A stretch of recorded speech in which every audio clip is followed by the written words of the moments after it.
ሰላም ከመይቶም ሲዩ ዕለታዊ ዜና ባይቶ ጸጥታ ሕብረት ሃገራት ትማሊ ረቡዕ ብዛዕባ ሰብኣዊ ኩነታት ክልል ትግራይ ካብ ጉዳይ ምውሃድ ሰብኣዊ ረድኤት መምርሂ ከም ዝረኸበ ተገሊጹ ነቲ ኣኼባ ዝመርሐት ናይ ዝወርሒ ፕሬዝደንት ትመኽሪ ዝኾነት ኣምባሳደር እንግሊዝ ባርበራ ውድዋርድ ሃገራ ንምፍራስ ማዓስከር ስደተኛታት ሕጻጽን ሽመልባን ከም ዝኾነነት ድሕሪ ምግላጽ ነቶም ዝተፈናቐሉ ስደተኛታት ህጹጽ ረድኤት ክግበረሎም ጸዊዓ ኣተሓሒዛ በቲ ኩናት ዝተጎድኡ ሲቪላት ረድኤት ምብጽሑ ከረጋግጹ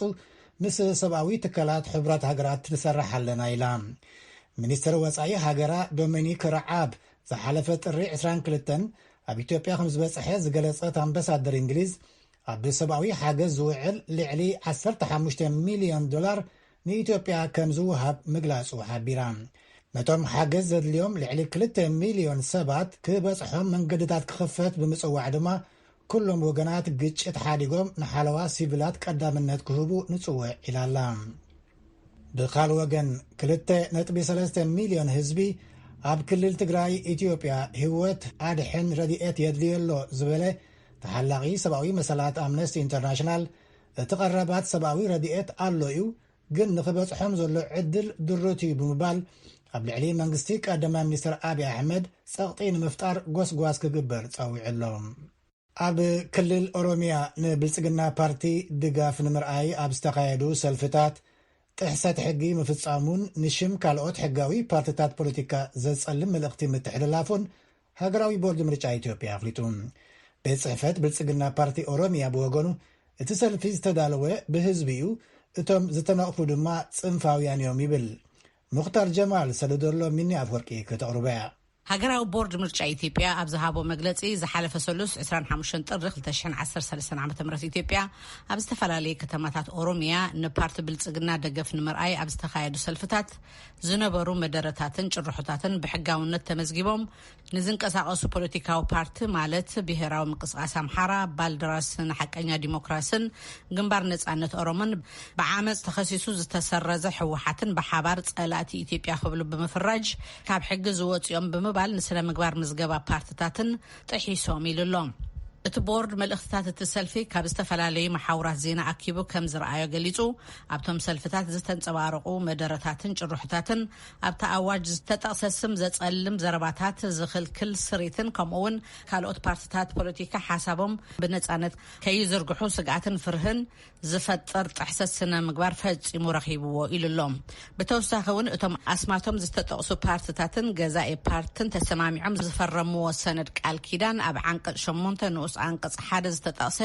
ኩሎም ፓርቲታት ፖለቲካ ኣብ ዝኾነ ጉዳይ ክህሉ ዝኽእል ኣፈላላይ ዓላማ ሓሳብን ዘርእን ወይ ካልእ ምኽንያት መሰረት ብምግባር መሰል ካልኦት ፓርቲታት ዝጻረሩ ወይ ዘጽብቡ ተግባራት ካብ ምፍጻም ናይ ምቁጣብ ግዴታ ኣለዎም ዝብል ዓንቀጽ ዝጥሕስ ተግባር ተፈጺሙ ኢሉሎም ኣብዚ ጉዳይ መልሲ ክህቡ ዝተሓተቱ ወሃቢ ቃል ቤት ጽሕፈት ብልጽግና ኦሮሚያ አቶ ታየ ዳንዳኣ ከምዚ ክብል መሊሶም hiriira kana hiriira uummanni ofii kaka'ee muummicha ministeera deeggaruudhaaf uummanni kaka'umsa isaatiin bahe እዚ ሰልፊ ነቶም ቀዳማይ ሚኒስተር ንምድጋፍ ህዝቢ ባዕሉ ተለዓዒሉ ዝወፀ ሰልፊ እዩ እቲ ኣካይዳ እቲ ህዝቢ ብዘዳለወ እዩ ተፈጺሙ እቲ ህዝቢ ኣብኡ ዝተዛረቦ ንስነ ምግባር ቦርድ ምርጫ ዝጠሓሰ ክኸውን ይኽእል እዩ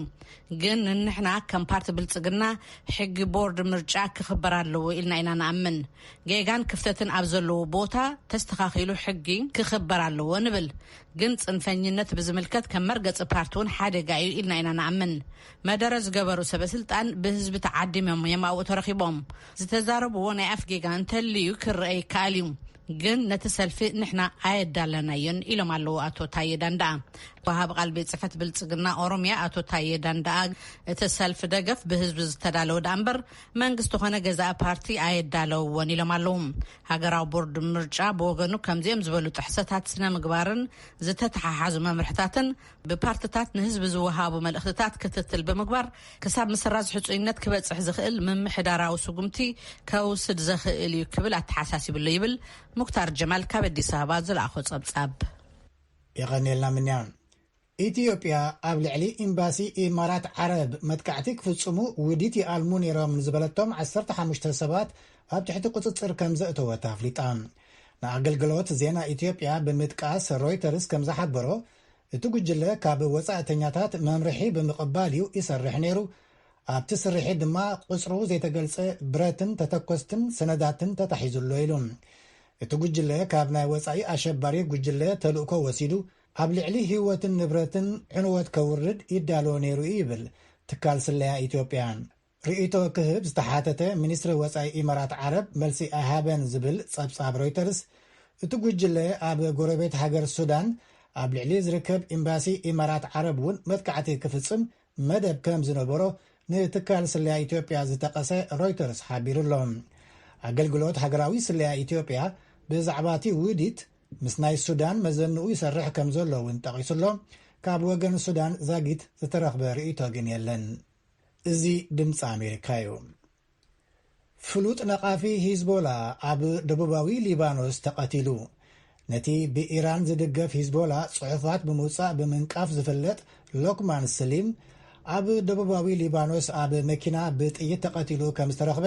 ክልተ ምንጭታት ጸጥታን ስድራ ቤቱን ሓቢሮም። ንሱ ኣብ ጽሑፋቱ ንሂዝቦላ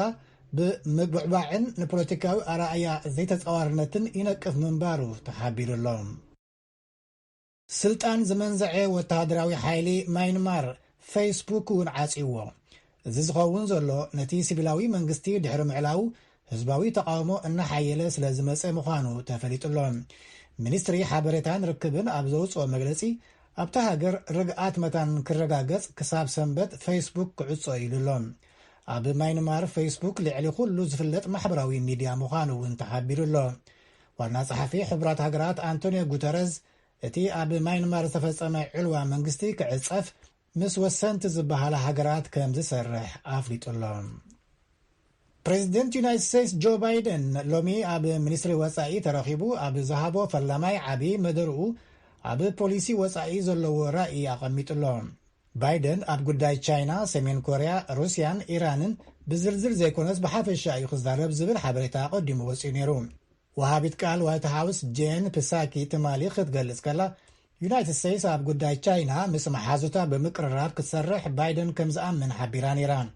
ዩናይትድ ስቴትስ ምስ ቻይና ፖሊሲ ስትራቴጂ ተጻዋርነት ከም እትኽተል እውን ሰበስልጣን ዋሽንግተን ዝሓለፈ ሰሙን ኣተንቢሆም ነይሮም እዮም። ብኻልእ ዜና ፕሬዚደንት ጆ ባይደን ኣውስትራልያ ክበጽሕ ቀዳማይ ሚኒስትር ተሃገር ዓዲምዎ። ቀዳማይ ሚኒስትር ኣውስትራልያ ስካት ሞሪሰን ሎሚ ምስ ጆ ባይደን ኣብ ዝገበሮ ምዉቕ ናይ ቴሌፎን ዝርርብ ኣውስትራልያ ኣብ ምሕዝነት ክልቴን ሃገራት ንእምነት ባይደን ከም ትማቐል ገሊጹ። ኣብ ጉዳይ ዕልዋ መንግስቲ ማይንማር ብሓባር ንምስራሕ ከም ዝተሰማምዑ እውን ዋይት ሃውስ ኣፍሊጡሎም። ክልተ ዓይነት ክታበታት ኮቪድ ብሓደ ምጥቃም ዝከኣል እንተኾይኑ ንምርኣይ ኣብ ብሪጣንያ ፈተነታት ጀሚሩ። ካብ ክልተ ኩባንያታት ዝፈረየ ማለት ካብ ፋይዘር ባዮቴክን ካብ ኣስትራዚንካን ዝፈረዩ ኣብ ናይ ክልተ ሰሙናት ፍልልይ ከም ክልተ ዓቕን ክታበት ክወሃቡ ዝኽእሉ እንተኾይኖም ንምርኣይ ኣብ 800 ሰባት ፈተነታት ይግበራሎም ኣብ ዓዲ እንግሊዝ። እቲ ፈተነ እንተተዓዊቱ ኣብ ዝርያ ዓለም ክታበታት ኮቪድ ንኸድምዕ ዝያዳ ተዓጻጻፍነት ከም ዝህልዎ ሰበስልጣን ጥዕና ይኣምኑ። ብኻል ወገን ሓንቲ ዓቐን ማለት ዶዝ ካብ 21 መዓልታት ክሳብ 3 ወርሒ ዝበጽሕ ጥራሕ ከም ዝከላኸል እዮም ዝተፈላለዩ መጽናዕትታት ዝገልጹ ዘለዉ። ኣብ መወዳእታ ዕዳጋታት ኣክስዮን ኤውሮጳ ዝተሓዋወሰ ይውዒሉ፣ ኣብ ዩናይትድ ስቴትስ ግን ብሓፈሻ ናብ ወሰኽ ገጹ እዩ ዝኸይድ ዘሎ። ምኽንያት ዘይምርግጋእ ኣክስዮን ኤውሮጳ ኣብ መዳይ ቴክኖሎጂ ዘሎ ዘይምትእምማንን ዓበይቲ ኩባንያታት ዝህብኦ ዘለዋ ዘሰክፍ ኣታዊታትን እዩ።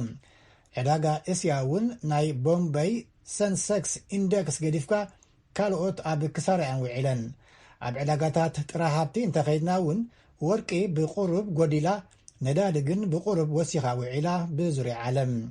ኣብዚ ኣብ ዩናይትድ ስቴትስ ዕዳጋታት ኣክስዮን ንኢንደክስ ክትሪኦ ከለኻ ናብ መኽሰብ ዝኸይድ ዘሎ ይመስል።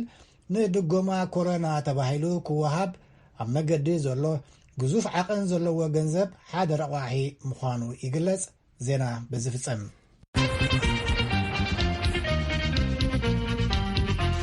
ነመስግነካ ተወልደኒ ዜና። እዚ ሬድዮ ድምፂ ኣሜሪካ እዩ።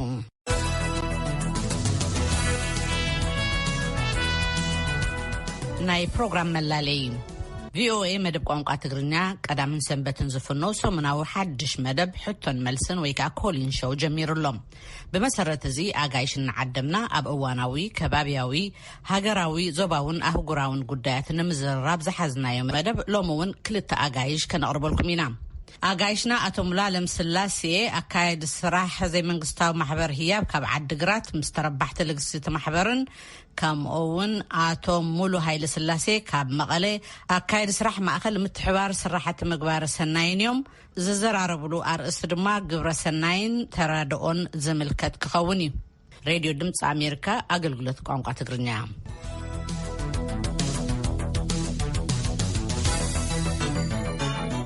ኣብ ትግራይ ኩናት ካብ ዝጅመር ኣብ ነበርቲ ከምኡውን ኣብ መዕቆቢ ስደተኛታት ከቢድ ዕንወት ከም ዝወረደ ጸብጻባት ይገልጽለዉ ንምዃኑ ኣብ ትግራይ ኣብ ዝርከብ መዕቆቢ ስደተኛታት ማይ ዓይኒ እንታይ ተፈጸመ AFP ማለት አጃንስ ፍራንስ ፕረስ ንመሰኻኽርን ካልኦት አካላትን ብምዝርራብ ዝሰርሖን VOA ዘዋደዶን ዝጠመረ ጸብጻብ ገብረ መድህን ተርጉሞሎም ኤርትራውያን ስደተኛታት ናብ ውሑስ ቦታ ክበጽሑ ካብ ውግእ ፈተነ መጭወይቲ ካብ መጥቃዕቲ ዝተጠቕዑ ሚሊሽያታትን ብዘይካ ቆጽሊ ሞሪንጋ ዋላ ሓደ ዝብላዕ ነገር ከይሓዙ ናይ መዓልታት እግሪ ጉዕዞ ሓሊፎም ሕዚ እውን ተኾነ ግን ኣብ ኢትዮጵያ ዝርከቡ ኤርትራውያን ስደተኛታት ቀዳማይ ሚኒስትር አብይ አሕመድ ኣብ ክልል ትግራይ ዘካየድዎ ዘለው ደማዊ ግጭት ክሳብ ዘበቅዕ ስቅያቶም ገና እዩ ዝብል ስግኣት ኣለዎም ኣብ መንጎ መንግስቲ አብይን ክልላዊ ገዛኢ ፓርቲ ህዝባዊ ወያነ ሓርነት ትግራይን ኣብ ሕዳር ውግእ ቅድመ ምጅማሩ ኣስታት 100,000 ስደተኛታት ብዓፋንን ውልቀ መላኽን ካብ እትምራሕ ሃገር ካብ ኤርትራ መጽኦም ኣብ ትግራይ ኣብ ዝርከቡ 4 መዕቆቢ ስደተኛታት ዝተመዝገቡ እዮም ካብቶም ካምፕታት ክልቲኦም ሕጻጽን ሽመልባን ሕዝቡን ብናይ ሕብራት መንግስታት ትካል ስደተኛታትን መዘንኡ ኤጀንሲ ጉዳያት ስደተኛታትን ተመለስትን ኢትዮጵያን ክብጽሑ ኣይከኣሉን ክፍተት ሓበሬታ ኩነታቶም ስደተኛታት ብዝምልከት ከቢድ ግምት ኣስዒቡሎ ሕብራት መንግስታት ብወታደራት ኤርትራ ዕላማ ዝተገብሩ ቅትለታትን መጭወይትን ብዝምልከት ደወል ኣስምዒሎ ኣብቲ ግጭት ተራ ወታደር ኤርትራ ብሰፊሕ ዝተሰነደ እኳ እንተኾነ ሰበስልጣን አዲስ አበባን አስመራን አሉ ምባሎም ቀጽሎም ልለው ናይ ዩናይትድ ስቴትስ ሚኒስተር ጉዳያት ወጻኢ ንእሙናት ምንጭታት ብምጥቃስ ኣብቶም መዕቆቢ ስደተኛታት ስርቅን ጾታዊ ዓመፅን ከም ዝተፈጸመ ኣብ ዝሓለፈ ሰሙን ገሊጹሎ እቲ ግጭት ካብ ዝጅምር ናብ ኢትዮጵያ ንፈለማ ግዜ ዝገሹ ሓላፊ ትካል ስደተኛታት ሕብራት መንግስታት ፊሊፖ ግራንዲ ኣብ መወዳእታ ዝሓለፈ ሰሙን ኣብ ማይ ዓይኒ ዑደት ፈጺሞም ኣለዉ ማይ ዓይኒ ኣብ ትግራይ ካብ ዝርከቡ ክልተ ካምፕታት ስደተኛታት ሕብራት መንግስታት መሊሱ ክበጽሖ ካብ ዝኸኣሉ መዕቆቢ ስደተኛታት ሓደ እዩ ሕዚ እቲ ካምፕ መንበሪ ካብ ሕጻጽ ዝመጹ ኣማእቲ ስደተኛታት እውን ኮይኑሎ ገሊኦም ኣብ ሕጻጽ ገዲፎሞም ዝመጹ ሰቐቐን ንAFP ተዛሪቦም ኣለዉ ኣብዚ ካምፕዚ እንተደሊኻ መብዛሕትኦም ሰባት ብዛዕባ ዝተፈጸመ ነገር ክዛረቡ ከለው ብኽያት ይጅምሩ ይብል ግርማይ ዝተባሃለ ስደተኛ ግርማይ ከምቶም ካልኦት ስደተኛታት ናይ ሒነ ምፍዳይ ስጉምቲ ከይውሰዶ ብምስጋእ ሽማብኡ ከይሓወሱ ዝዛረቡ ካልኦት ስደተኛታት ሓደ እዩ መሓዝቱና ብህይወት ክህልው ይኽእሉ ሞይቶም እውን ክኾኑ ይኽእሉ ኣይንፈልጥን ይብል ብምቕጻል ሓላፊ ናይ ሕብራት መንግስታት ትካል ስደተኛታት ፊሊፖ ግራንዲ ኣብ አዲስ አበባ ንጋዜጠኛታት ኣብ ዝሃቦ መግለጺ ቀዳማይ ሚኒስትር አብይን ካልኦት ሰበስልጣንን ንኤርትራውያን ስደተኛታት ክሕሉ ጸቕጢ ከም ዝገበሩሎም ገሊጾም ኣለዉ በቲ ግጭት ምኽንያት ወይ ብሓይሊ ወይ ብስግኣት ፈቆዶ ዝተበታተኑ ስደተኛታት ክረኽብዎምን ድሕንነቶም ከረጋግጹን ኣተሓሳሲቦም ኣለዉ ናይ ትግራይ ሰብኣዊ ኩነታት ብድምር ኣዝዩ ሕማቕ እዩ ክብሉ ብምድጋም ሰበስልጣን ኢትዮጵያ ተፈጺሞም ዝበሃሉ መግሃስታት ሰብኣዊ መሰላት ግልጽ ምርመራ ከካይዱ ንሰበስልጣን ኢትዮጵያ ጻውዒት ኣቕሪቦምሎም ኣለዉ ፌደራል መንግስቲ ኢትዮጵያ ሰብኣዊ ረድኤት ምግቢ መድሓኒትን ካልኦት ቀረባትን ናብ ትግራይ ከኣቲ ብቕልጡፍ ምቕራቡ ከረጋግጽ ግራንዲ ጸዊዖም ኣለዉ ምስ ግራንዲ ናብ ትግራይ ዝተጓዓዛ ናይ ኢትዮጵያ ሚኒስትር ሰላም ሞፋርያት ካሚል ኣብቲ ክልል ቁልጡፍ ሓገዝን እግሪ ምትካልን ዝመርሕ ግብረ ሓይሊ መርሓ ትማረቡዕ ንጋዜጠኛታት ኣብ ዝሃበኦ መግለጺ ፌደራል መንግስቲ ዓብይ መጠን ዘለዎ እኽልን ካልኦት ኣድለይቲ ቀረባትን የቐርባሎ ኢላን ንኣዴታትን ትሕቲ 5 ዓመት ህፃውንትን ቀዳምነት ከም ዝወሃብ እውን ሓቢረን መንግስቲ ንኤጀንሲታት ሕብራት መንግስታትን ዘይመንግስታዊ ውድባትን ኣድላይ ኣቑሑትን ኣገልግሎታትን ከቕርቡ የተሓባብራሎ ክብላ ወሲኸን ገሊጸን ዋና ጸሓፊ ናይ ኖርዌይ ሬፊጂ ካውንስል ጃን ኤግላንድ ክንድቲ ኣብ ትግራይ ዘሎ ሰብኣዊ ግብረ መልሲ ብከምዚ ዕንቅፋት ክፍጠር ልሙድ ኣይኮነን ክብሉ ዝሓለፈ ሶኒ መረረቶም ገሊጾም ኣለው። ወሃብ ቃል ሚኒስተር ጉዳያት ወጻኢ ዲና ሙፍቲ በቅድመት ማሉ ሶሉስ ኣብ ዝሃብዎ ጋዜጣዊ መግለፂ ግን ውስን ሰብኣዊ ረድኤት እዩ ዝኣቲ ዘሎ ንዝብል ዝተጋነነ እዩ ኢሎም ኣለው።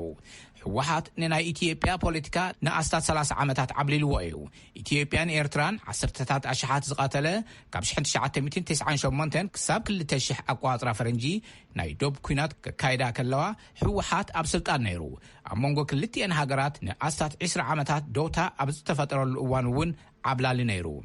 አብይ አሕመድ ኣብ 2018 ኣቋፅራ ፈረንጂ ስልጣን ምስሓዙ ምስ ናይ ኤርትራ ፕሬዚዳንት ኢሳያስ አፈወርቂ ምቅርራብ ኣበጊሶም እዚ ድሕሪ ሓደ ዓመት ናይ ኖቤል ሰላም ሽልማት ኣርኪቡሎም። ፕሬዚዳንት ኢሳያስን ምስ ኤርትራ ንዝዳቦ ክልል ዝመርሕ ህወሓትን መሪር ጽልኦም ቀጺሉ እዚ ኣብ ትግራይ ዝርከቡ ኤርትራውያን ስደተኛታት ሓደጋ ልዕል ዘበለ እዩ። እቲ ውግእ ኣብ መወዳእታ ሕዳር ኣብ ሕጻጽ ምስ በጽሐ ደገፍቲ ሚሊሽያ ህወሓት ምስ ወታደራት ኤርትራ ኣብ ዓውደ ኩናት ንዝወረዶም ኪሳራ